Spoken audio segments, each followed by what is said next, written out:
He was a warrior, a trickster, and the man the gods both loved and hated. His journey home was cursed, his name became legend, and his greatest escape. It involved a giant, a lie, and a sharpened wooden stake. This is the story of Odysseus, the mastermind behind the fall of Troy, and how he outwitted the monstrous Cyclops, Polyphemus. Before he became the most cursed traveler in Greek mythology, Odysseus was a king, ruling the island of Ithaca. Unlike Achilles, who was known for brute strength, Odysseus was famed for his mind. He wasn't the strongest warrior, but he was the smartest, known for deception, trickery, and always finding a way out of impossible situations. His story truly begins during the Trojan War.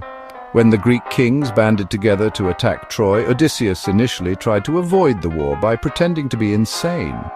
He ploughed his fields with salt instead of seeds, hoping the Greeks would leave him alone. But his deception was exposed and he was forced to join the war anyway. For 10 years he fought alongside legendary heroes like Achilles and Ajax, but it wasn't brute force that ended the war. It was his idea, the Trojan horse, a giant wooden horse filled with Greek soldiers left as a gift to the Trojans.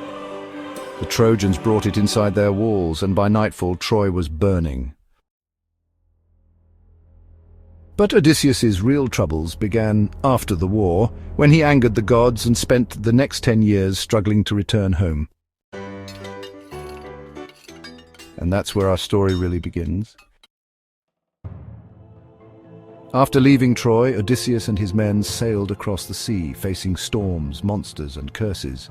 Eventually, they landed on a strange island, home to the Cyclops, giant one-eyed creatures who lived as shepherds. Odysseus, always curious, wanted to explore. He and his men stumbled upon a massive cave filled with cheese, milk, and livestock.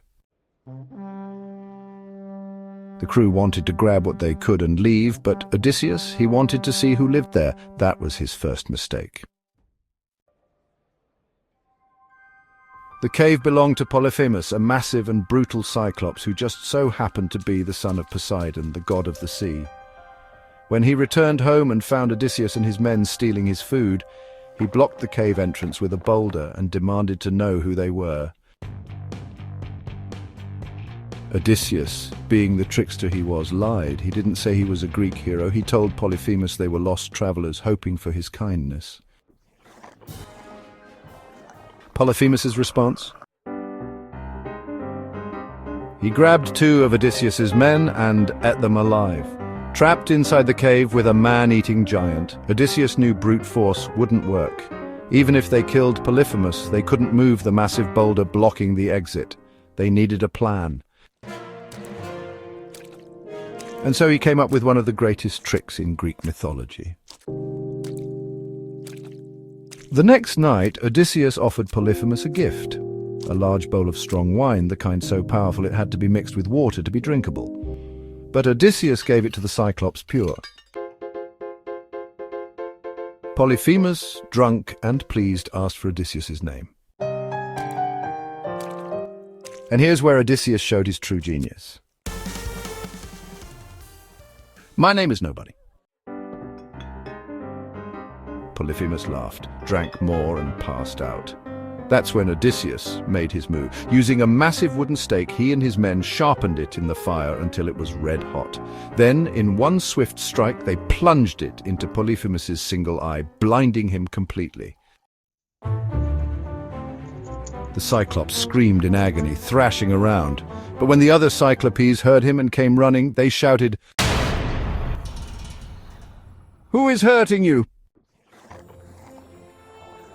Polyphemus cried out, Nobody's attacking me."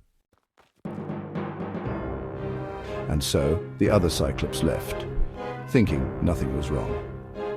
Now they had one last problem, how to escape. The cave entrance was still blocked by a massive boulder, and Polyphemus, though blind, was feeling around for them. So Odysseus came up with another trick. He tied his men to the undersides of Polyphemus's sheep. When morning came, the Cyclops let his flock out to graze, running his hands over their backs. But he never thought to check underneath. One by one, Odysseus and his men escaped, hiding beneath the animals. As soon as they were safely back on their ship, Odysseus made one final mistake. His pride got the better of him. Instead of quietly sailing away, he taunted Polyphemus, revealing his real name, Odysseus, king of Ithaca. And that's when Polyphemus, enraged, called upon his father, Poseidon, god of the sea, to curse Odysseus's journey home. And Poseidon answered, because of this single act of arrogance, Odysseus's journey, which should have taken weeks, turned into a 10-year nightmare filled with monsters, curses, and death. A war hero, a trickster, and a man who outwitted a monster, Odysseus's legend is one of brilliance and arrogance. He blinded a Cyclops, escaped against all odds, but in the end, his own pride nearly destroyed him. And this was just one of his many adventures. Want to hear more about Odysseus's cursed journey, the sirens, or his battle against the sorceress Circe? Like and subscribe for more mythological legends and mysteries.